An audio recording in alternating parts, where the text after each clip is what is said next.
खंड 1, घटनाएं और प्रक्रियाएं। इस खंड में आप फ्रांसीसी क्रांति, रूसी क्रांति और नात्सीवाद के उदय का इतिहास पढ़ेंगे।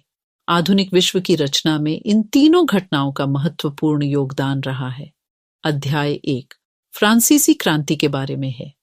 आज हम मुक्ति, स्वतंत्रता और समानता को सहज, सुलभ और सामान्य मानकर चलते हैं, लेकिन हमें याद रखना चाहिए कि इन सब का भी एक इतिहास रहा है। फ्रांसीसी क्रांति के जरिए आपको इस इतिहास के एक हिस्से को समझने में मदद मिलेगी। फ्रांसीसी क्रांति ने फ्रांस में राजतंत्र को समाप्त कर दिया। विशेषाधिकारों पर आधारित व्यवस्था से शासन की एक नई व्यवस्था उदित हुई। क्रांति के दौरान तैयार किया गया मानव अधिकार घोषणा पत्र एक नए युग के आगमन का द्योतक था। सबके एक समान अधिकार होते हैं और हर व्यक्ति बराबरी का दावा कर सकता है। यह सोच राजनीति की नई भाषा का हिस्सा बन गई। समानता और स्वतंत्रता की यह सोच नए युग का केंद्रीय विचार थी, लेकिन विभिन्न देशों में इन विचारों को नाना रूपों में समझा और साधा गया। भारत और चीन, अफ्रीका और दक्षिणी अमेरिका के उपनिवेशवाद विरोधी आंदोलनों ने कई ऐसे विचारों को जन्म दिया जो बेहद रचनात्मक और मौलिक थे, लेकिन इन आंदोलनों की भाषा और मुहावरे को 18वीं सदी के उत्तरार्ध की घटनाओं से ही वैधता मिल रही थी। अध्याय 2 में आप यूरोप में समाजवाद के आगमन और उस नाटकीय घटनाक्रम के बारे में पढ़ेंगे जिसके चलते रूस के शासक जार निकोलस द्वितीय को सत्ता छोड़नी पड़ी। रूसी क्रांति ने समाज परिवर्तन का एक नया तरीका गढ़ने का प्रयास किया। इस क्रांति ने आर्थिक समानता और मजदूर किसानों की बेहतरी का सवाल उठाया। इस अध्याय में आप नई सोवियत सरकार द्वारा शुरू किए गए बदलावों, उसके सामने आई समस्याओं और उनसे निपटने के लिए सरकार द्वारा उठाए गए कदमों के बारे में जानेंगे।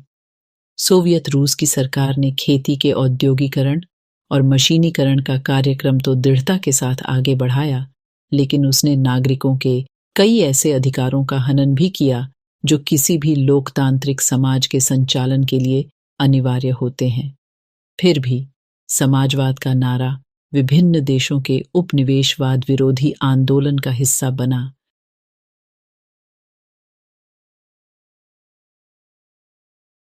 आज सोवियत संघ बिखर चुका है और समाजवाद संकट में है, लेकिन 20वीं सदी के पैमाने पर समकालीन विश्व का रूपाकार तय करने में यह सबसे शक्तिशाली ताकत था। अध्याय 3 में आप जर्मनी के बारे में जानेंगे। इस अध्याय में हिटलर के उदय और नात्सीवाद की राजनीति का विश्लेषण किया गया है। यहाँ आप नात्सी जर्मनी में औरतों व बच्चों की दशा और स्कूलों व यातना गृहों के बारे में पढ़ेंगे। इस अध्ययन से आपको पता चलेगा कि नात्सीवाद ने किस तरह विभिन्न अल्पसंख्यक समूहों को जीने के अधिकार से वंचित कर दिया था, किस तरह उन्होंने यहूदियों का सफाया करने के लिए यहूदी विरोधी भावनाओं को भड़काया और लोकतंत्र व समाजवाद के खिलाफ एक मार्ग युद्ध छेड़ दिया। नात्सीवाद के उदय की कहानी सिर्फ कुछ खास घटनाओं, सत्ता की पैशाचिक चाह, हत्याकांडों और मौत की कहानी भर नहीं है। यह विभिन्न स्तरों पर चलने वाली एक विस्तृत और दिल दहला देने वाली व्यवस्था की कहानी है। भारत में भी कुछ लोग हिटलर के विचारों से काफी प्रभावित हुए, लेकिन ज्यादातर लोगों को नात्सीवाद के उदय पर खौफ ही महसूस हुआ। आधुनिक विश्व का इतिहास सिर्फ स्वतंत्रता और लोकतंत्र के फलने फूलने की कहानी भर नहीं है। यह हिंसा और निरंकुशता, मृत्यु और महाविनाश की कहानी भी है।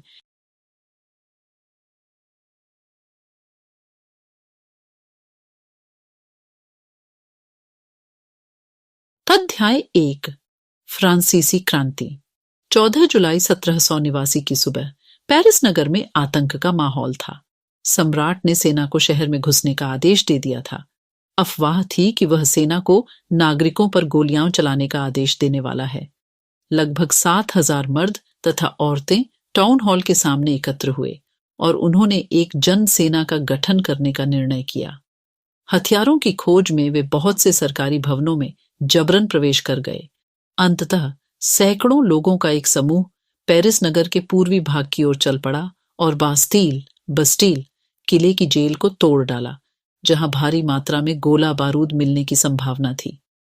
हथियारों पर कब्जे की इस सशस्त्र लड़ाई में बास्तील का कमांडर मारा गया और कैदी छुड़ा लिए गए। यद्यपि उनकी संख्या केवल 7 थी। सम्राट की निरंकुश शक्तियों का प्रतीक होने के कारण बास्तील किला लोगों की घृणा का केंद्र था। इसलिए किले को ढहा दिया गया और उसके अवशेष बाजार में उन लोगों को बेच दिए गए जो इस ध्वंस को बतौर स्मृति चिन्ह संजोना चाहते थे। इस घटना के बाद कई दिनों तक पेरिस तथा देश के देहाती क्षेत्रों में कई और संघर्ष हुए। अधिकांश जनता पाव रोटी की महंगी कीमतों का विरोध कर रही थी। बाद में इस दौर का सिंहावलोकन करते हुए इतिहासकारों ने इसे एक लंबे घटनाक्रम की ऐसी शुरुआती कड़ियों के रूप में देखा जिनकी परिणति फ्रांस के सम्राट को फांसी दिए जाने में हुई। हालांकि उस समय अधिकांश लोगों को ऐसे नतीजे की उम्मीद नहीं थी। ऐसा क्यों और कैसे हुआ? चित्र। बास्तील का ध्वंस। बास्तोल ध्वंस के बाद चित्रकारों ने इस घटना की याद में कई चित्र बनाए।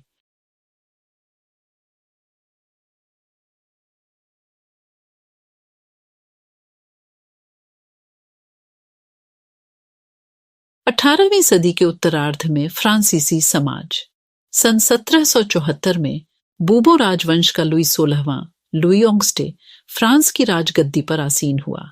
उस समय उसकी उम्र केवल 20 साल थी और उसका विवाह ऑस्ट्रिया की राजकुमारी मैरी एंटोइनेट से हुआ था। राज्यारोहण के समय उसने राजकोष खाली पाया। लंबे समय तक चले युद्धों के कारण फ्रांस के वित्तीय संसाधन नष्ट हो चुके थे। वर्साई के विशाल महल और राज दरबार की शान और शौकत बनाए रखने की फिजूल खर्ची का बोझ अलग से था। लुई 16वां के शासनकाल में फ्रांस ने अमेरिका के 13 उपनिवेशों को साझा शत्रु ब्रिटेन से आजाद कराने में सहायता दी थी। इस युद्ध के चलते फ्रांस पर 10 अरब लिने से भी अधिक का कर्ज और जुड़ गया, जबकि उस पर पहले से ही 2 अरब लिने का बोझ चढ़ा हुआ था। सरकार से कर्जदाता अब 10% ब्याज की मांग करने लगे थे। फलस्वरूप फ्रांसीसी सरकार अपने बजट का बहुत बड़ा हिस्सा दिनों दिन बढ़ते जा रहे कर्ज को चुकाने पर मजबूर थी। अपने नियमित खर्चों जैसे सेना के रखरखाव, राज दरबार, सरकारी कार्यालयों या विश्वविद्यालयों को चलाने के लिए फ्रांसीसी सरकार करों में वृद्धि के लिए बाध्य हो गई, पर यह कदम भी नाकाफी था। 18वीं सदी में फ्रांसीसी समाज 3 एस्टेट्स में बटा था और केवल तीसरे एस्टेट के लोग ही कर अदा करते थे। वर्गों में विभाजित फ्रांसीसी समाज मध्यकालीन सामंती व्यवस्था का अंग था। प्राचीन राजतंत्र पद का प्रयोग सामान्यतः सन 1789 से पहले के फ्रांसीसी समाज एवं संस्थाओं के लिए होता है।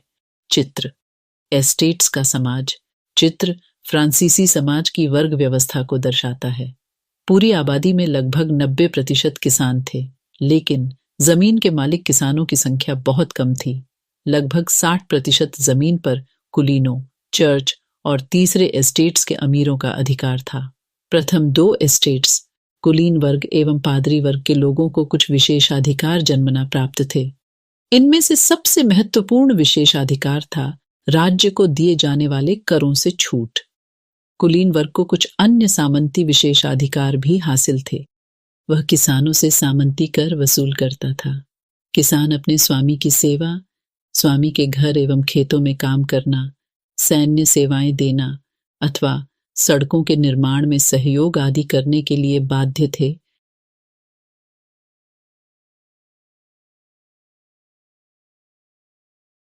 चर्च भी किसानों से करों का एक हिस्सा, टाइद, धार्मिक कर के रूप में वसूलता था।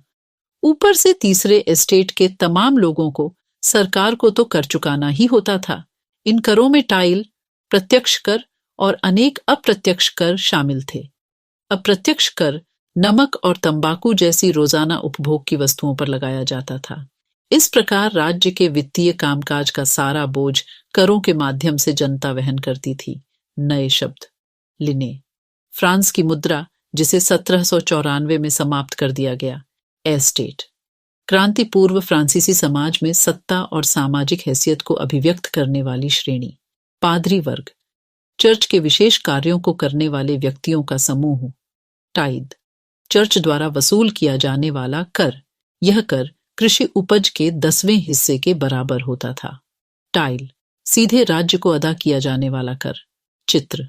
कुलीन व्यक्ति मकड़ा है और किसान मक्खी। एक अनाम उत्कीर्ण चित्र। शैतान को जितना हो उसका लालच उतना ही बढ़ता जाता है। बेचारा गरीब अनाज, फल, पैसा, सतार सब कुछ लाता है। मोटू जमींदार सब कुछ स्वीकार करने को तैयार बैठा है, पर यह उसको एक नजर देखता तक नहीं। बताए कि चित्रकार ने कुलीन व्यक्ति को मकड़े और किसान को मक्खी के रूप में क्यों चित्रित किया है।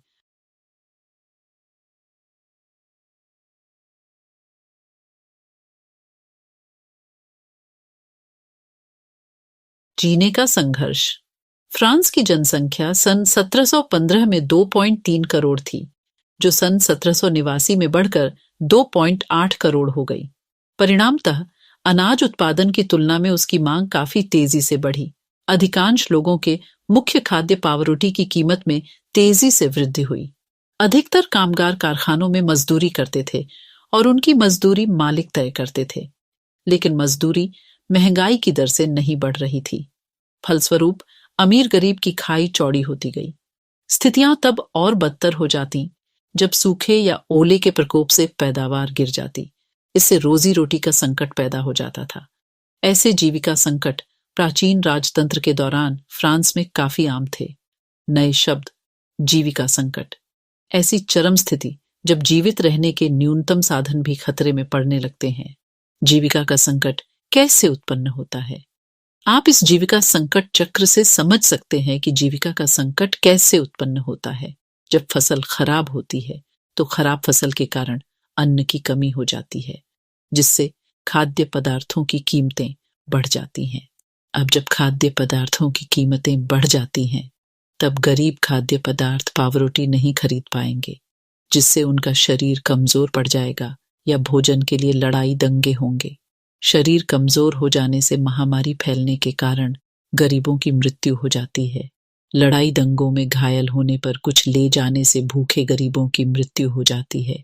इन दोनों स्थितियों में गरीब मृतकों की संख्या में वृद्धि होगी। अब आप समझ गए होंगे कि जीविका का संकट कैसे उत्पन्न होता है।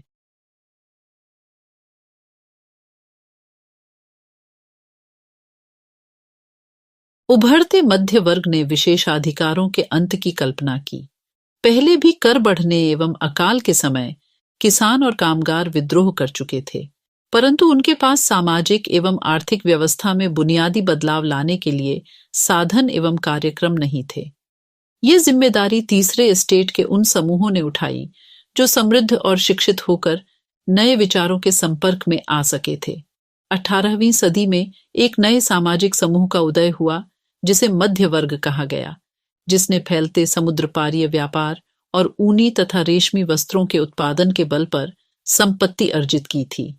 ऊनी और रेशमी कपड़ों का या तो निर्यात किया जाता था या समाज के समृद्ध लोग उसे खरीद लेते थे। तीसरे एस्टेट में इन सौदागरों एवं निर्माताओं के अलावा प्रशासनिक सेवा व वकील जैसे पेशेवर लोग भी शामिल थे। ये सभी पढ़े लिखे थे और इनका मानना था कि समाज के किसी भी समूह के पास जन्मना विशेषाधिकार नहीं होने चाहिए। किसी भी व्यक्ति की सामाजिक हैसियत का आधार उसकी योग्यता ही होनी चाहिए। स्वतंत्रता, समान नियमों तथा समान अवसरों के विचार पर आधारित समाज की यह परिकल्पना जॉन लॉक और ज्ञान जाक रूसो जैसे दार्शनिकों ने प्रस्तुत की थी। अपने 2 ट्रीटाइजेस ऑफ गवर्नमेंट में लॉक ने राजा के दैवी और निरंकुश अधिकारों के सिद्धांत का खंडन किया था। रूसो ने इसी विचार को आगे बढ़ाते हुए जनता और उसके प्रतिनिधियों के बीच एक सामाजिक अनुबंध पर आधारित सरकार का प्रस्ताव रखा। मॉन्टेस्क्यू ने डिस्प्रिट ऑफ एड लॉज नामक रचना में सरकार के अंदर विधायिका, कार्यपालिका और न्यायपालिका के बीच सत्ता विभाजन की बात कही। जब संयुक्त राज्य अमेरिका में 13 उपनिवेशों ने ब्रिटेन से खुद को आजाद घोषित कर दिया, तो वहां इसी मॉडल की सरकार बनी। फ्रांस के राजनीतिक चिंतकों के लिए अमेरिकी संविधान और उसमें दी गई व्यक्तिगत अधिकारों की गारंटी प्रेरणा का एक महत्वपूर्ण स्रोत थी। दार्शनिकों के इन विचारों पर कॉफी हाउसों व सैलून की गोष्ठियों में गर्मागर्म बहस हुआ करती और पुस्तकों एवं अखबारों के माध्यम से इनका व्यापक प्रचार प्रसार हुआ। पुस्तकों एवं अखबारों को लोगों के बीच जोर से पढ़ा जाता ताकि अनपढ़ भी उन्हें समझ सकें।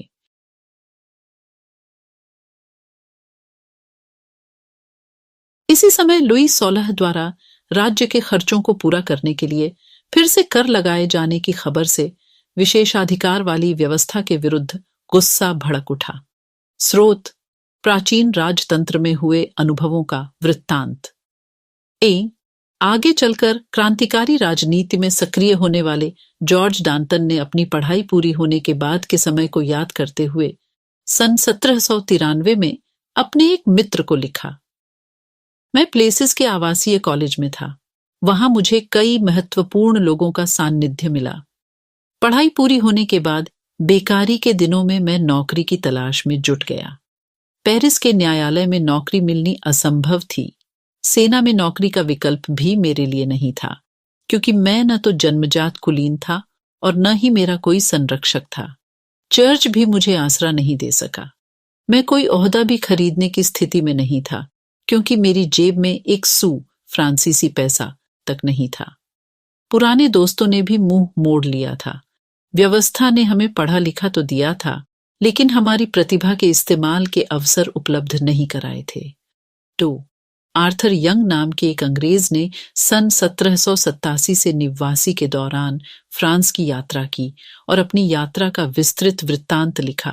इस वृत्तांत में उसकी यह टिप्पणी दिलचस्प है: सेवा टहल में लगे अपने गुलामों, खास तौर पर उनके साथ बुरा व्यवहार करने वाले को पता होना चाहिए कि इस तरह वह अपनी जिंदगी को ऐसी स्थिति में डाल रहा है जो उस स्थिति से बिल्कुल भिन्न होती जिसमें उसने मुक्त लोगों की सेवाएं ली होती और उनसे बेहतर बर्ताव करता। जो अपने पीड़ितों की कराह सुनते हुए मौज उड़ाना पसंद करते हैं, उन्हें दंगे के दौरान अपनी बेटी के अपहरण या बेटे का गला रेत दिए जाने का दुखड़ा नहीं रोना चाहिए।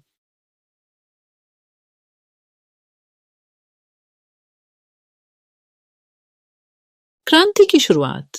कुछ महत्वपूर्ण तिथियां। 1774 लुई 16 फ्रांस का राजा बनता है। सरकारी खजाना खाली हो चुका है और प्राचीन राजतंत्र के समाज में असंतोष गहराता जा रहा है। 1789 एस्टेट्स जनरल का आह्वान। तृतीय एस्टेट नेशनल असेंबली का गठन करता है। बास्तील पर हमला, देहात में किसानों का विद्रोह। 1791 सम्राट की शक्तियों पर अंकुश लगाने और सभी मनुष्यों को मूलभूत अधिकार प्रदान करने के लिए संविधान बनाया जाता है। 1792 से 93 फ्रांस गणराज्य बनता है। सिर काटकर राजा को मार दिया जाता है। जैकोबिन गणराज्य का पतन, फ्रांस पर डायरेक्टरी का शासन। 1804 नेपोलियन फ्रांस का सम्राट बनता है। यूरोप के विशाल भूभाग पर कब्जा कर लेता है। 1815 वाटरलू में नेपोलियन की हार।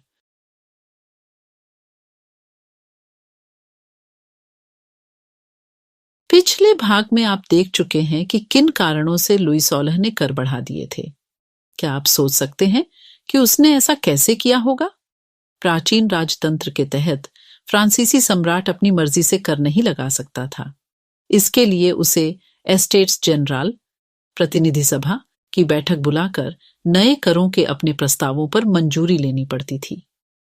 एस्टेट्स जनरल एक राजनीतिक संस्था थी जिसमें तीनों एस्टेट अपने अपने प्रतिनिधि भेजते थे, लेकिन सम्राट ही यह निर्णय करता था कि इस संस्था की बैठक कब बुलाई जाए।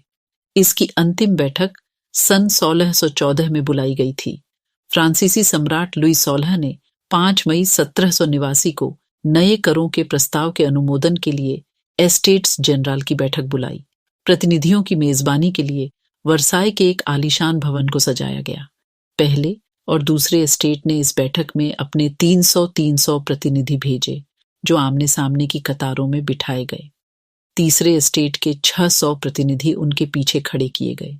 तीसरे एस्टेट का प्रतिनिधित्व इसके अपेक्षाकृत समृद्ध एवं शिक्षित वर्ग कर रहे थे।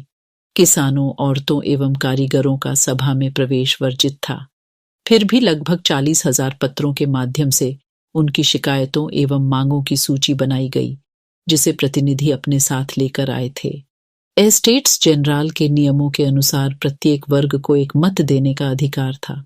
इस बार भी लुई 16 इसी प्रथा का पालन करने के लिए दृढ़ प्रतिज्ञ था, परंतु तीसरे वर्ग के प्रतिनिधियों ने मांग रखी कि अब की बार पूरी सभा द्वारा मतदान कराया जाना चाहिए, जिसमें प्रत्येक सदस्य को एक मत देने का अधिकार होगा। यह एक लोकतांत्रिक सिद्धांत था जिसे मिसाल के तौर पर रूसो ने अपनी पुस्तक द सोशल कॉन्ट्रैक्ट में प्रस्तुत किया था। जब सम्राट ने इस प्रस्ताव को अस्वीकार कर दिया तो तीसरे एस्टेट के प्रतिनिधि विरोध जताते हुए सभा से बाहर चले गए।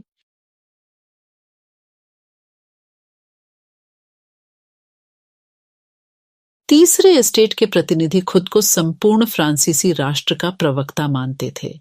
20 जून को ये प्रतिनिधि वर्साई के इंडोर टेनिस कोर्ट में जमा हुए। उन्होंने अपने आप को नेशनल असेंबली घोषित कर दिया और शपथ ली कि जब तक सम्राट की शक्तियों को कम करने वाला संविधान तैयार नहीं किया जाएगा तब तक असेंबली भंग नहीं होगी। उनका नेतृत्व मिराक्यो और आबेसे ने किया। मिराबियो का जन्म कुलीन परिवार में हुआ था, लेकिन वह सामंती विशेषाधिकारों वाले समाज को खत्म करने की जरूरत से सहमत था। उसने एक पत्रिका निकाली और वर्साई में जुटी भीड़ के समक्ष जोरदार भाषण भी दिए। आबेसे मूलतः पादरी था और उसने तीसरा एस्टेट क्या है शीर्षक से एक अत्यंत प्रभावशाली प्रचार पुस्तिका पैम्फलेट लिखी। चित्र, टेनिस कोर्ट में शपथ, एक विशाल पेंटिंग के लिए जाक लुई डेविस द्वारा बनाया गया रेखांकन। यह तस्वीर नेशनल असेंबली में लगाई जानी थी।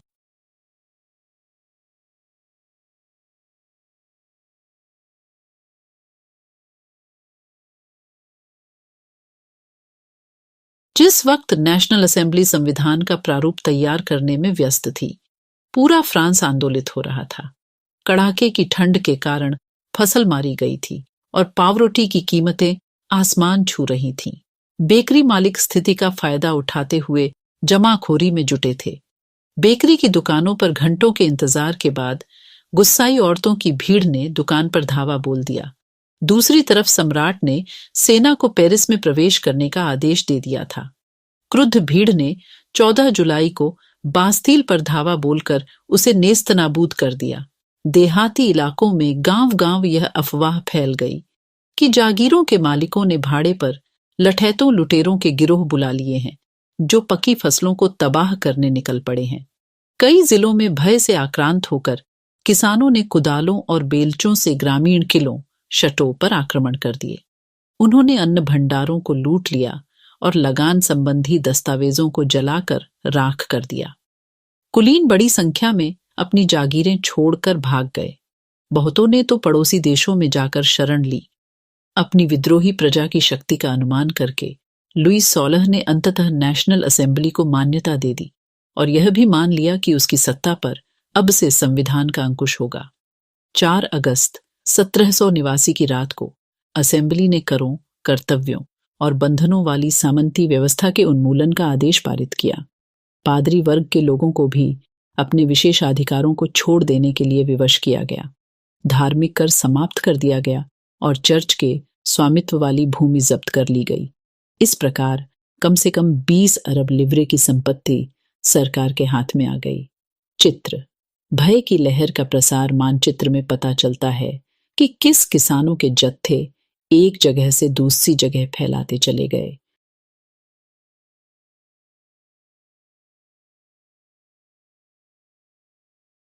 फ्रांस संवैधानिक राजतंत्र बन गया। नेशनल असेंबली ने सन 1791 में संविधान का प्रारूप पूरा कर लिया। इसका मुख्य उद्देश्य था सम्राट की शक्तियों को सीमित करना। एक व्यक्ति के हाथ में केंद्रीकृत होने के बजाय अब इन शक्तियों को विभिन्न संस्थाओं विधायिका, कार्यपालिका एवं न्यायपालिका में विभाजित एवं हस्तांतरित कर दिया गया। इस प्रकार फ्रांस में संवैधानिक राजतंत्र की नींव पड़ी। चित्र दिखाता है कि नई राजनीतिक व्यवस्था कैसे काम करती थी। चित्र, 1791 के संविधान के अंतर्गत राजनीतिक व्यवस्था। निष्क्रिय नागरिक, लगभग 30 लाख पुरुषों, महिलाओं, बच्चों और 25 वर्ष से कम उम्र के व्यक्तियों को मताधिकार, वोट देने का अधिकार प्राप्त नहीं था। केवल सक्रिय नागरिकों को मताधिकार प्राप्त था। 2.8 करोड़ की जनसंख्या में से लगभग 40 लाख लोग ही वोट दे सकते थे। सक्रिय नागरिक सीधे न्यायाधीश को वोट देकर चुन सकते थे तथा वे निर्वाचक यानी विधायक को भी वोट देकर चुनते थे। ये निर्वाचक नेशनल असेंबली के 745 सदस्यों को वोट देकर चुनते थे। नेशनल असेंबली का नियंत्रण सम्राट व सभी मंत्रियों पर होता था। सन 1791 के संविधान ने कानून बनाने का अधिकार नेशनल असेंबली को सौंप दिया। नेशनल असेंबली अप्रत्यक्ष रूप से चुनी जाती थी। सर्वप्रथम नागरिक एक निर्वाचक समूह का चुनाव करते थे, जो पुनः असेंबली के सदस्यों को चुनते थे। सभी नागरिकों को मतदान का अधिकार नहीं था। 25 वर्ष से अधिक उम्र वाले केवल ऐसे पुरुषों को ही सक्रिय नागरिक, जिन्हें मत देने का अधिकार था, का दर्जा दिया गया था, जो कम से कम 3 दिन की मजदूरी के बराबर कर चुकाते थे। शेष पुरुषों और महिलाओं को निष्क्रिय नागरिक के रूप में वर्गीकृत किया गया था। निर्वाचक की योग्यता प्राप्त करने तथा असेंबली का सदस्य होने के लिए लोगों का करदाताओं की उच्चतम श्रेणी में होना जरूरी था।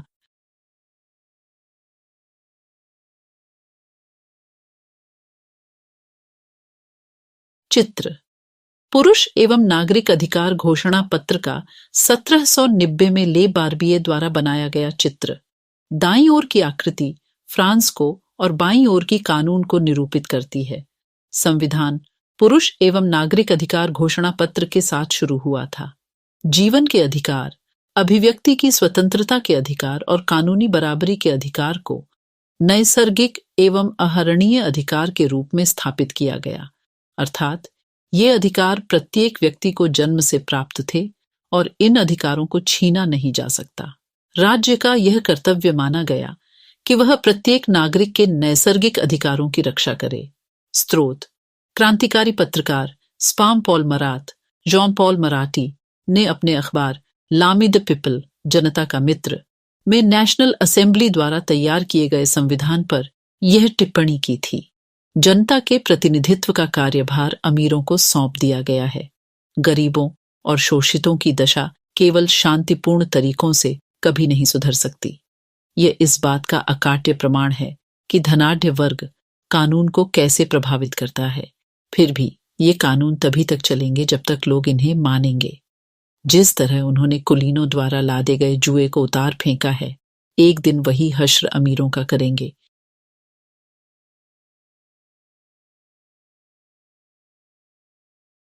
स्रोत: पुरुष एवं नागरिक अधिकार घोषणा पत्र के कुछ बिंदु। आदमी स्वतंत्र पैदा होते हैं, स्वतंत्र रहते हैं और उनके अधिकार समान होते हैं। 2. हर एक राजनीतिक संगठन का लक्ष्य आदमी के नैसर्गिक एवं अहरणीय अधिकारों को संरक्षित रखना है। ये अधिकार है स्वतंत्रता, संपत्ति, सुरक्षा एवं शोषण के प्रतिरोध का अधिकार। 3. समग्र संप्रभुता का स्रोत राज्य में निहित है। कोई भी समूह या व्यक्ति ऐसा अनाधिकार प्रयोग नहीं करेगा जिसे जनता की सत्ता की स्वीकृति न मिली हो। 4. स्वतंत्रता का आशय ऐसे काम करने की शक्ति से है जो औरों के लिए नुकसानदेह न हो। समाज के लिए किसी भी हानिकारक कृत्य पर पाबंदी लगाने का अधिकार कानून के पास है। नोट 6. कानून सामान्य इच्छा की अभिव्यक्ति है। सभी नागरिकों को व्यक्तिगत रूप से या अपने प्रतिनिधियों के माध्यम से इसके निर्माण में भाग लेने का अधिकार है। कानून की नजर में सभी नागरिक समान हैं। 7. कानून सम्मत प्रक्रिया के बाहर किसी भी व्यक्ति को न तो दोषी ठहराया जा सकता है और न ही गिरफ्तार अथवा नजरबंद किया जा सकता है। 11. प्रत्येक नागरिक बोलने, लिखने और छापने के लिए आजाद है, लेकिन कानून द्वारा निर्धारित प्रक्रिया के तहत ऐसी स्वतंत्रता के दुरुपयोग की जिम्मेदारी भी उसी की होगी। 12. सार्वजनिक सेना तथा प्रशासन के खर्च चलाने के लिए एक सामान्य कर लगाना अपरिहार्य है। सभी नागरिकों पर उनकी आय के अनुसार समान रूप से कर लगाया जाना चाहिए। 17. चूंकि संपत्ति का अधिकार एक पावन एवं अनुल्लंघनीय अधिकार है, अतः किसी भी व्यक्ति को इससे वंचित नहीं किया जा सकता है जब तक कि विधि द्वारा स्थापित प्रक्रिया के तहत सार्वजनिक आवश्यकता के लिए संपत्ति का अधिग्रहण करना आवश्यक न हो। ऐसे मामले में अग्रिम मुआवजा जरूर दिया जाना चाहिए।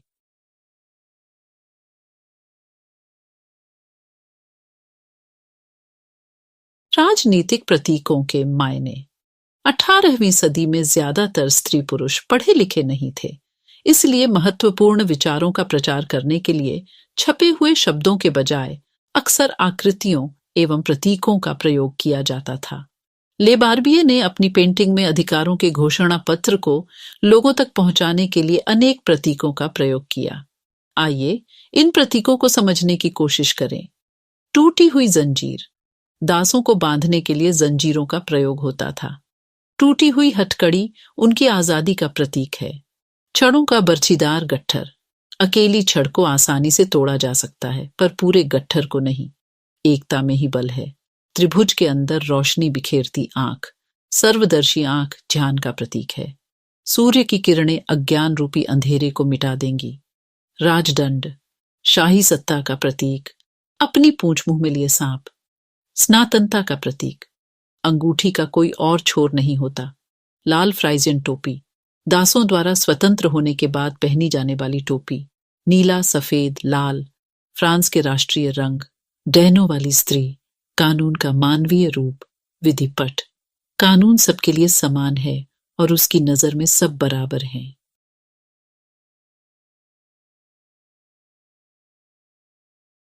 फ्रांस में राजतंत्र का उन्मूलन और गणतंत्र की स्थापना। फ्रांस की स्थिति आने वाले वर्षों में भी तनावपूर्ण बनी रही। यद्यपि लुई 16 ने संविधान पर हस्ताक्षर कर दिए थे, परंतु प्रशा के राजा से उसकी गुप्त वार्ता भी चल रही थी। फ्रांस की घटनाओं से अन्य पड़ोसी देशों के शासक भी चिंतित थे। इसलिए 1789 की गर्मियों के बाद होने वाली ऐसी घटनाओं को नियंत्रित करने के लिए इन शासकों ने सेना भेजने की योजना बना ली थी। लेकिन जब तक इस योजना पर अमल होता, अप्रैल 1792 में नेशनल असेंबली ने प्रशा एवं ऑस्ट्रिया के विरुद्ध युद्ध की घोषणा का प्रस्ताव पारित कर दिया। प्रांतों से हजारों स्वयंसेवी सेना में भर्ती होने के लिए जमा होने लगे।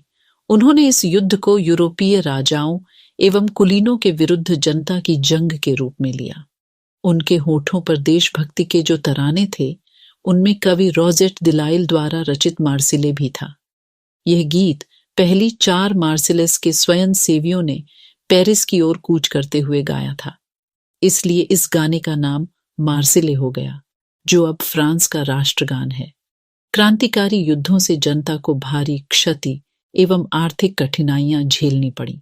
पुरुषों के मोर्चे पर चले जाने के बाद घर परिवार और रोजी रोटी की जिम्मेवारी औरतों के कंधों पर आ पड़ी। देश की आबादी के एक बड़े हिस्से को ऐसा लगता था कि क्रांति के सिलसिले को आगे बढ़ाने की जरूरत है, क्योंकि 1791 के संविधान से सिर्फ अमीरों को हो राजनीतिक अधिकार प्राप्त हुए थे। लोग राजनीतिक क्लबों में अड्डे जमाकर सरकारी नीतियों और अपनी कार्य योजना पर बहस करते थे। इनमें से जैकोबिन क्लब सबसे सफल था, जिसका नाम पेरिस के भूतपूर्व कॉन्वेंट ऑफ सेंट जेकब के नाम पर पड़ा, जो अब इस राजनीतिक समूह का अड्डा बन गया था। इस पूरी अवधि में महिलाएं भी सक्रिय थीं और उन्होंने भी अपने क्लब बना लिए। इस अध्याय के खंड 4 में आप उनकी गतिविधियों एवं मांगों के बारे में और जानेंगे।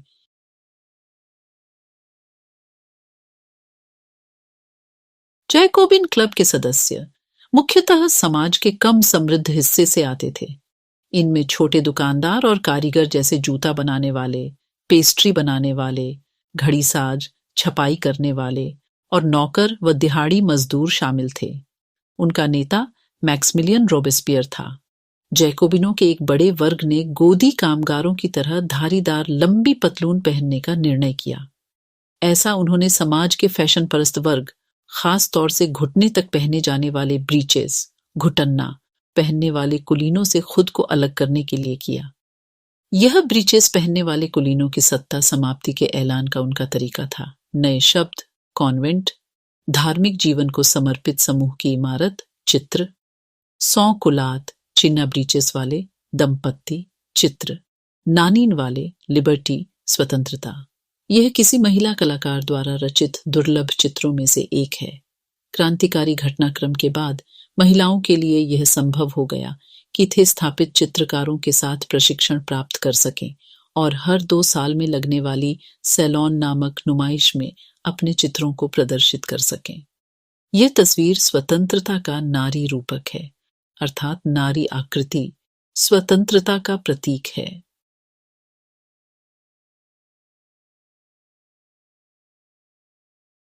इसीलिए जैकोबिनों को सीकुलौत के नाम से जाना गया, जिसका शाब्दिक अर्थ होता है बिना घुटनने वाले। सीकुलौत पुरुष लाल रंग की टोपी भी पहनते थे जो स्वतंत्रता का प्रतीक थी, लेकिन महिलाओं को ऐसा करने की अनुमति नहीं थी। सन 1792 की गर्मियों में जैकोबिनों ने खाद्य पदार्थों की महंगाई एवं अभाव से नाराज पेरिस वासियों को लेकर एक विशाल हिंसक विद्रोह की योजना बनाई। 10 अगस्त की सुबह उन्होंने ट्यूलेरिये के महल पर धावा बोल दिया, राजा के रक्षकों को मार डाला और खुद राजा को कई घंटों तक बंधक बनाए रखा। बाद में असेंबली ने शाही परिवार को जेल में डाल देने का प्रस्ताव पारित किया। नए चुनाव कराए गए। 21 वर्ष से अधिक उम्र वाले सभी पुरुषों, चाहे उनके पास संपत्ति हो या नहीं, को मतदान का अधिकार दिया गया। नवनिर्वाचित असेंबली को कन्वेंशन का नाम दिया गया। 21 सितंबर 1792 को इसने राजतंत्र का अंत कर दिया और फ्रांस को एक गणतंत्र घोषित किया। जैसा कि आप जानते हैं, गणतंत्र सरकार का वह रूप है जहां सरकार एवं उसके प्रमुख का चुनाव जनता करती है। यह वंशानुगत राजशाही नहीं है। आप कुछ अन्य गणतांत्रिक देशों के बारे में जानकारी प्राप्त करने की कोशिश करें और देखें कि वे कब और कैसे गणतंत्र बने। लुई 16 को न्यायालय द्वारा देशद्रोह के आरोप में मौत की सजा सुना दी गई। 21 जनवरी 1793 को प्लेस डी लॉ कॉनकॉर्ड में उसे सार्वजनिक रूप से फांसी दे दी गई। जल्द ही रानी मेरी एंटोइनेट का भी वही हश्न हुआ। नए शब्द, देशद्रोह, अपने देश या सरकार से विश्वासघात करना।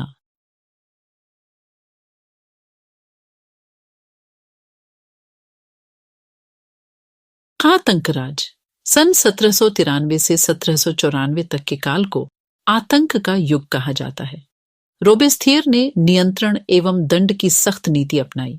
उसके हिसाब से गणतंत्र के जो भी शत्रु थे, कुलीन एवं पादरी, अन्य राजनीतिक दलों के सदस्य, उसकी कार्यशैली से असहमति रखने वाले पार्टी सदस्य, उन सभी को गिरफ्तार कर जेल में डाल दिया गया और एक क्रांतिकारी न्यायालय द्वारा उन पर मुकदमा चलाया गया। यदि न्यायालय उन्हें दोषी पाता तो गिलोटिन पर चढ़ाकर उनका सिर कलम कर दिया जाता था। गिलोटिन 2 खंभों के बीच लटकते आरे वाली मशीन था जिस पर रखकर अपराधी का सिर धड़ से अलग कर दिया जाता था। इस मशीन का नाम इसके आविष्कारक डॉ गिलोटिन के नाम पर पड़ा।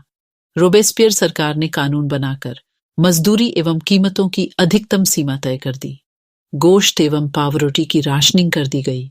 किसानों को अपना अनाज शहरों में ले जाकर सरकार द्वारा तय कीमत पर बेचने के लिए बाध्य किया गया। अपेक्षाकृत महंगे सफेद आटे के इस्तेमाल पर रोक लगा दी गई। सभी नागरिकों के लिए साबुत गेहूं से बनी और बराबरी का प्रतीक मानी जाने वाली समता रोटी खाना अनिवार्य कर दिया गया। बोलचाल और संबोधन में भी बराबरी का आचार व्यवहार लागू करने की कोशिश की गई। परंपरागत मॉन्स्यूर महाशय एवं मदाम महोदया के स्थान पर अब सभी फ्रांसीसी पुरुषों एवं महिलाओं को सितोयेन नागरिक एवं सितोयीन नागरिका नाम से संबोधित किया जाने लगा। चर्चों को बंद कर दिया गया और उनके भवनों को बैरक या दफ्तर बना दिया गया। रोबेस्पियर ने अपनी नीतियों को इतनी सख्ती से लागू किया कि उसके समर्थक भी त्राही त्राही करने लगे। अंततः जुलाई 1794 में न्यायालय द्वारा उसे दोषी ठहराया गया और गिरफ्तार करके अगले ही दिन उसे गिलोटिन पर चढ़ा दिया गया।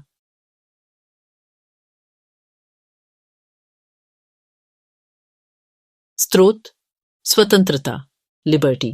क्या है? 2 परस्पर विरोधी विचार। क्रांतिकारी पत्रकार कैमिल डेसमोलिन्स ने सन 1793 में यह लिखा। इसके कुछ ही दिनों बाद आतंक राज के दौरान उसे फांसी दे दी गई। कुछ लोगों का मानना है कि स्वतंत्रता एक शिशु के समान है जिसे परिपक्व होने तक अनुशासन की अवस्था से गुजरना आवश्यक है, पर सत्य कुछ और है। स्वतंत्रता सुख शांति है, विवेक है, समानता एवं न्याय है। यह अधिकारों का घोषणा पत्र है। आप शायद अपने सभी दुश्मनों का सिर काट देना चाहते हैं। क्या इससे बड़ी मूर्खता हो सकती है? क्या किसी एक व्यक्ति को उसके 10 सगे संबंधियों को दुश्मन बनाए बिना फांसी के तख्ते तक लाना संभव है? 7 फरवरी 1794 को रोबेस्पियर ने कन्वेंशन में भाषण दिया, जो एल मोनिटेर यूनिवर्सल अखबार में छपा। उसी भाषण का एक अंश लोकतंत्र को स्थापित और सुदृढ़ करने के लिए, संविधान सम्मत शांतिपूर्ण शासन के लिए हमें सबसे पहले अत्याचारी निरंकुशता के विरुद्ध स्वतंत्रता की लड़ाई को अंतिम परिणति तक पहुंचाना होगा। गणतंत्र के घरेलू एवं बाहरी दुश्मनों का विनाश करना आवश्यक है, अन्यथा हम खुद नष्ट हो जाएंगे। क्रांति के दौरान लोकतांत्रिक सरकार आतंक का सहारा ले सकती है। आतंक बस कठोर, तुरंता और अनम्य न्याय है, जिसका प्रयोग पितृभूमि की अत्यावश्यक जरूरतों को पूरा करने के लिए किया ही जाएगा। आतंक के जरिए स्वतंत्रता के दुश्मनों पर अंकुश लगाना गणतंत्र के संस्थापक का अधिकार है।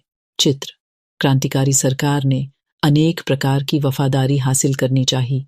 उनमें से एक इस प्रकार के उत्सवों का आयोजन था। एक गौरवमय इतिहास की आभा को संप्रेषित करने के लिए प्राचीन यूनान व रोम की सभ्यताओं के प्रतीकों का इस्तेमाल किया गया। मंच के बिंचोबिच बना क्लासिक मंडप अस्थायी सामग्री का बना था, जिसे जब चाहे तोड़ा जा सकता था।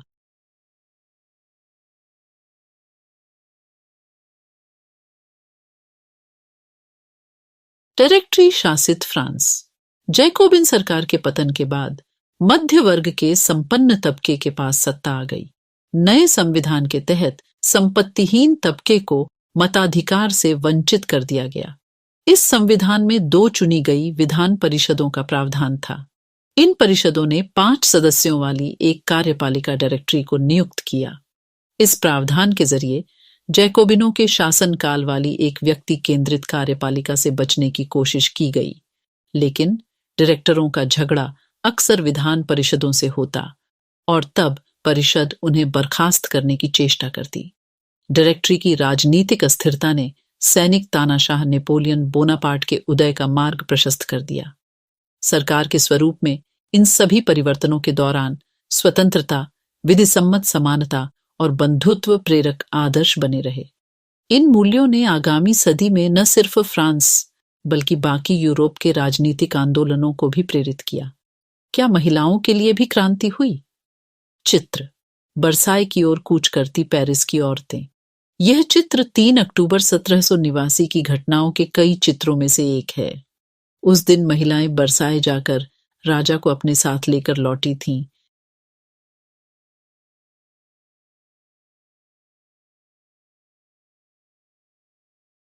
महिलाएं शुरू से ही फ्रांसीसी समाज में इतने अहम परिवर्तन लाने वाली गतिविधियों में सक्रिय रूप से शामिल थीं। उन्हें उम्मीद थी कि उनकी भागीदारी क्रांतिकारी सरकार को उनका जीवन सुधारने हेतु ठोस कदम उठाने के लिए प्रेरित करेगी। तीसरे एस्टेट की अधिकांश महिलाएं जीविका निर्वाह के लिए काम करती थीं। वे सिलाई बुनाई, कपड़ों की धुलाई करती थीं, बाजारों में फल फूल, सब्जियां बेचती थीं अथवा संपन्न घरों में घरेलू काम करती थीं। बहुत सारी महिलाएं वेश्यावृत्ति करती थीं। अधिकांश महिलाओं के पास पढ़ाई लिखाई तथा व्यावसायिक प्रशिक्षण के मौके नहीं थे। केवल कुलीनों की लड़कियां अथवा तीसरे एस्टेट के धनी परिवारों की लड़कियां ही कॉन्वेंट में पढ़ पाती थीं। इसके बाद उनकी शादी कर दी जाती थी। कामकाजी महिलाओं को अपने परिवार का पालन पोषण भी करना पड़ता था, जैसे खाना पकाना, पानी लाना, लाइन लगाकर पावरोटी लाना और बच्चों की देखरेख आदि करना। उनकी मजदूरी पुरुषों की तुलना में कम थी। महिलाओं ने अपने हितों की हिमायत करने और उन पर चर्चा करने के लिए खुद के राजनीतिक क्लब शुरू किए और अखबार निकाले। फ्रांस के विभिन्न नगरों में महिलाओं के लगभग 60 क्लब अस्तित्व में आए। उनमें the society of revolutionary and Republican women सबसे मशहूर क्लब था। उनकी एक प्रमुख मांग यह थी कि महिलाओं को पुरुषों के समान राजनीतिक अधिकार प्राप्त होने चाहिए। महिलाएं इस बात से निराश हुईं कि 1791 के संविधान में उन्हें निष्क्रिय नागरिक का दर्जा दिया गया था। महिलाओं ने मताधिकार, असेंबली के लिए चुने जाने तथा राजनीतिक पदों की मांग रखी। उनका मानना था कि तभी नई सरकार में उनके हितों का प्रतिनिधित्व हो पाएगा। प्रारंभिक वर्षों में क्रांतिकारी सरकार ने महिलाओं के जीवन में सुधार लाने वाले कुछ कानून लागू किए। सरकारी विद्यालयों की स्थापना के साथ ही सभी लड़कियों के लिए स्कूली शिक्षा को अनिवार्य बना दिया गया। अब पिता उन्हें उनकी मर्जी के खिलाफ शादी के लिए बाध्य नहीं कर सकते थे। शादी को स्वैच्छिक अनुबंध माना गया और नागरिक कानूनों के तहत उनका पंजीकरण किया जाने लगा। तलाक को कानूनी रूप दे दिया गया और मर्द औरत दोनों को ही इसकी अर्जी देने का अधिकार दिया गया। अब महिलाएं व्यावसायिक प्रशिक्षण ले सकती थीं, कलाकार बन सकती थीं और छोटे मोटे व्यवसाय चला सकती थीं।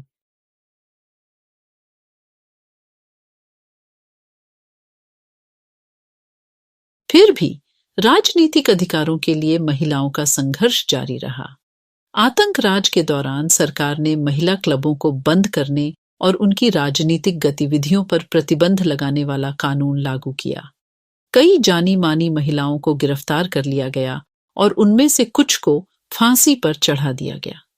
मताधिकार और समान वेतन के लिए महिलाओं का आंदोलन अगली सदी में भी अनेक देशों में चलता रहा। मताधिकार का संघर्ष 19वीं सदी के अंत एवं 20वीं सदी के प्रारंभ तक अंतर्राष्ट्रीय मताधिकार आंदोलन के जरिए जारी रहा। क्रांतिकारी आंदोलन के दौरान फ्रांसीसी महिलाओं की राजनीतिक सरगर्मियों को प्रेरक स्मृति के रूप में जिंदा रखा गया। अंततः सन 1946 में फ्रांस की महिलाओं ने मताधिकार हासिल कर लिया। स्रोत: क्रांतिकारी महिला ओलंप द गूंज 1748 से 1793 का जीवन। ओलंप द गूंज जातिकालीन फ्रांस की राजनीतिक रूप से सक्रिय महिलाओं में सबसे महत्वपूर्ण थीं। उन्होंने संविधान तथा पुरुष एवं नागरिक अधिकार घोषणा पत्र का विरोध किया, क्योंकि उसमें महिलाओं को मानव मात्र के मूलभूत अधिकारों से वंचित रखा गया था। इसलिए उन्होंने सन 1791 में महिला एवं नागरिक अधिकार घोषणा पत्र तैयार किया, जिसे महारानी और नेशनल असेंबली के सदस्यों के पास यह मांग करते हुए भेजा कि इस पर कार्रवाई की जाए। सन 1793 में ओलंप द गूस ने महिला क्लबों को जबरदस्ती बंद कर देने के लिए जैकोबिन सरकार की आलोचना की। उन पर नेशनल कन्वेंशन द्वारा देशद्रोह का मुकदमा चलाया गया। इसके तुरंत बाद उन्हें फांसी पर लटका दिया गया।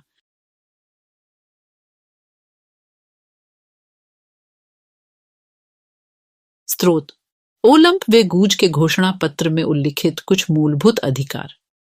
औरत जन्मना स्वतंत्र है और अधिकारों में पुरुष के समान है। इस सभी राजनीतिक संगठनों का लक्ष्य पुरुष एवं महिला के नैसर्गिक अधिकारों को संरक्षित करना है। ये अधिकार हैं स्वतंत्रता, संपत्ति, सुरक्षा और सबसे बढ़कर शोषण के प्रतिरोध का अधिकार। 3. समय संप्रभुता का स्रोत राष्ट्र में निहित है, जो पुरुषों एवं महिलाओं के संघ के सिवाय कुछ नहीं है। कानून सामान्य इच्छा की अभिव्यक्ति होनी चाहिए। सभी महिला एवं पुरुष नागरिकों का या तो व्यक्तिगत रूप से या अपने प्रतिनिधियों के माध्यम से विधि निर्माण में दखल होना चाहिए। यह सभी के लिए समान होना चाहिए। सभी महिला एवं पुरुष नागरिक अपनी योग्यता एवं प्रतिभा के बल पर समान रूप से एवं बिना किसी भेदभाव के हर तरह के सम्मान व सार्वजनिक पद के हकदार हैं। 5. कोई भी महिला अपवाद नहीं है। यह विधिसम्मत प्रक्रिया द्वारा अपराधी ठहराई जा सकती है, गिरफ्तार और नजरबंद की जा सकती है। पुरुषों की तरह महिलाएं भी इस कठोर कानून का पालन करें। चित्र: बेकरी की दुकान पर कतार में महिलाएं। स्रोत: सन 1793 में जैकाबिन राजनीतिज्ञ शोमेत ने इन आधारों पर महिला क्लबों को बंद करने के निर्णय को उचित ठहराया। क्या प्रकृति ने घरेलू कार्य पुरुषों को सौंपा है? क्या प्रकृति ने बच्चों को दूध पिलाने के लिए हमें स्तन दिए हैं? नहीं। प्रकृति ने पुरुष से कहा, पुरुष बनो। शिकार, कृषि, राजनीतिक कर्तव्य, यह तुम्हारा साम्राज्य है। प्रकृति ने महिला से कहा, स्त्री बनो। गृहस्थी के काम, मातृत्व के सुखद दायित्व, यही तुम्हारे कार्य हैं। पुरुष बनने की इच्छा रखने वाली महिलाएं निर्लज्ज हैं। क्या जिम्मेदारियों का उचित बंटवारा हो नहीं चुका है?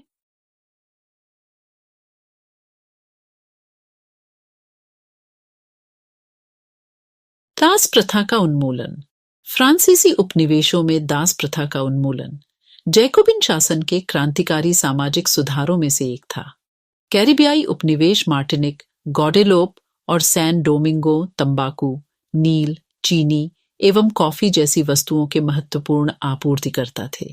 अपरिचित एवं दूर देश जाने और काम करने के प्रति यूरोपियों की अनिच्छा का मतलब था बागानों में श्रम की कमी। इस कमी को यूरोप, अफ्रीका एवं अमेरिका के बीच त्रिकोणीय दास व्यापार द्वारा पूरा किया गया। दास व्यापार 17वीं शताब्दी में शुरू हुआ। फ्रांसीसी सौदागर बोर्दे या नांते बंदरगाह से अफ्रीका तट पर जहाज ले जाते थे, जहां वे स्थानीय सरदारों से दास खरीदते थे। दासों को दाग कर एवं हथकड़ियां डालकर अटलांटिक महासागर के पार कैरिबियाई देशों तक 3 माह की लंबी समुद्री यात्रा के लिए जहाजों में ढूंस दिया जाता था। वहां उन्हें बागान मालिकों को बेच दिया जाता था। दास श्रम के बल पर यूरोपीय बाजारों में चीनी, कॉफी एवं नील की बढ़ती मांग को पूरा करना संभव हुआ। बोर्दे और नांते जैसे बंदरगाह फलते फूलते दास व्यापार के कारण ही समृद्ध नगर बन गए। 18वीं सदी में फ्रांस में दास प्रथा की ज्यादा निंदा नहीं हुई। नेशनल असेंबली में लंबी बहस हुई कि व्यक्ति के मूलभूत अधिकार उपनिवेशों में रहने वाली प्रजा सहित समस्त फ्रांसीसी प्रजा को प्रदान किए जाए या नहीं, परंतु दास व्यापार पर निर्भर व्यापारियों के विरोध के भय से नेशनल असेंबली में कोई कानून पारित नहीं किया गया। लेकिन अंततः सन 1794 के कन्वेंशन ने फ्रांसीसी उपनिवेशों में सभी दासों की मुक्ति का कानून पारित कर दिया, पर यह कानून एक छोटी सी अवधि तक ही लागू रहा। 10 वर्ष बाद नेपोलियन ने दास प्रथा पुनः शुरू कर दी। बागान मालिकों को अपने आर्थिक हित साधने के लिए अफ्रीकी निग्रो लोगों को गुलाम बनाने की स्वतंत्रता मिल गई। फ्रांसीसी उपनिवेशों से अंतिम रूप से दास प्रथा का उन्मूलन 1848 में किया गया।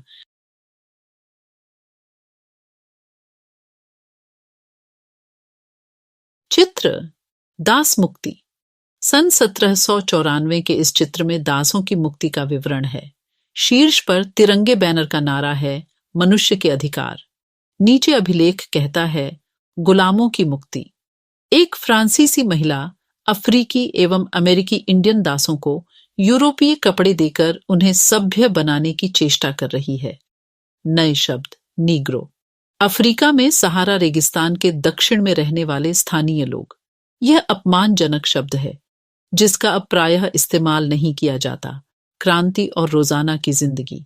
क्या राजनीति लोगों का पहनावा, उनकी बोलचाल अथवा उनके द्वारा पढ़ी जाने वाली पुस्तकों को बदल सकती है?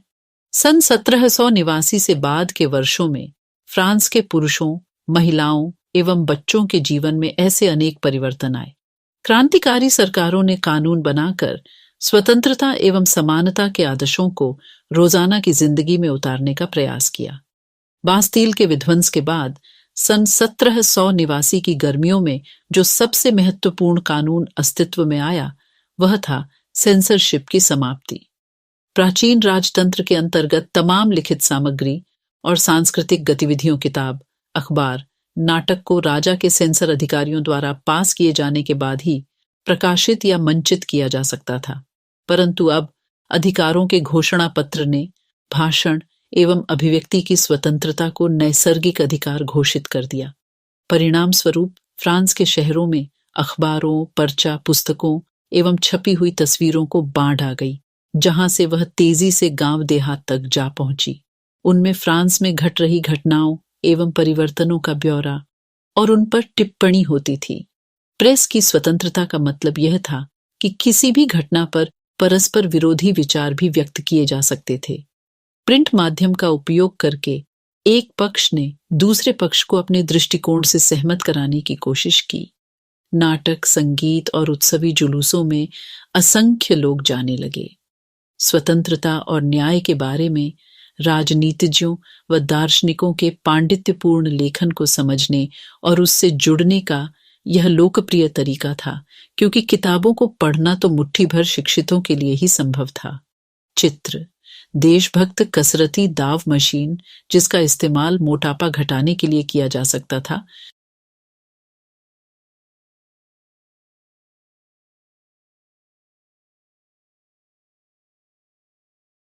चित्र जैकोबिन नेता जीन पॉल मारट जनता को संबोधित करते हुए। लुई लियोपोल्ड बॉयली रचित चित्र। इस अध्याय में मारट के बारे में आपको क्या याद है? उसके इर्द गिर्द मौजूद दृश्य का वर्णन कीजिए तथा उसकी लोकप्रियता के बारे में समझाइए। किसी सैलान में आने वाले विभिन्न वर्ग के लोगों पर इस पेंटिंग की क्या प्रतिक्रिया होती होगी? सारांश। 1804 में नेपोलियन बोनापार्ट ने खुद को फ्रांस का सम्राट घोषित कर दिया। उसने पड़ोस के यूरोपीय देशों की विजय यात्रा शुरू की। पुराने राजवंशों को हटाकर उसने नए साम्राज्य बनाए और उनकी बागडोर अपने खानदान के लोगों के हाथ में दे दी। नेपोलियन खुद को यूरोप के आधुनिकीकरण का अग्रदूत मानता था। उसने निजी संपत्ति की सुरक्षा के कानून बनाए और दशमलव पद्धति पर आधारित नाप तौल की एक समान प्रणाली चलाई। शुरू में बहुत सारे लोगों को नेपोलियन मुक्तिदाता लगता था और उससे जनता को स्वतंत्रता दिलाने की उम्मीद थी, पर जल्दी ही उसकी सेनाओं को लोग हमलावर मानने लगे। आखिरकार 1815 में वाटरलू में उसकी हार हुई। यूरोप के बाकी हिस्सों में मुक्ति और आधुनिक कानूनों को फैलाने वाले उसके क्रांतिकारी उपायों का असर उसको मृत्यु के काफी समय बाद सामने आया। चित्र आंस पर पार करते हुए नेपोलियन का चित्र, स्वतंत्रता और जनवादी अधिकारों के विचार फ्रांसीसी क्रांति की सबसे महत्वपूर्ण विरासत थे। ये विचार 19वीं सदी में फ्रांस से निकलकर बाकी यूरोप में फैले और इनके कारण वहां सामंती व्यवस्था का नाश हुआ। औपनिवेशिक समाजों ने संप्रभु राष्ट्र राज्य की स्थापना के अपने आंदोलनों में दास्ता से मुक्ति के विचार को नई परिभाषा दी। टीपू सुल्तान और राजा राममोहन रॉय क्रांतिकारी फ्रांस में उपजे विचारों से प्रेरणा लेने वाले दो ठोस उदाहरण थे। राजा राममोहन रॉय उस समय यूरोप में फैल रहे नए विचारों से प्रभावित होने वालों में से एक थे। फ्रांसीसी क्रांति और बाद में जुलाई क्रांति ने उनकी कल्पना को नई धार दी। फ्रांस में 1830 में हुई जुलाई क्रांति के बारे में जानने के बाद वह और किसी चीज के बारे में बात ही नहीं करते थे। हालांकि एक दुर्घटना के कारण वे उन दिनों लंगड़ा कर चलते थे, लेकिन इंग्लैंड जाते हुए केपटाउन में वह जिद करने लगे कि उन्हें क्रांतिकारी तिरंगे झंडे वाले युद्धपोत दिखाए जाएं।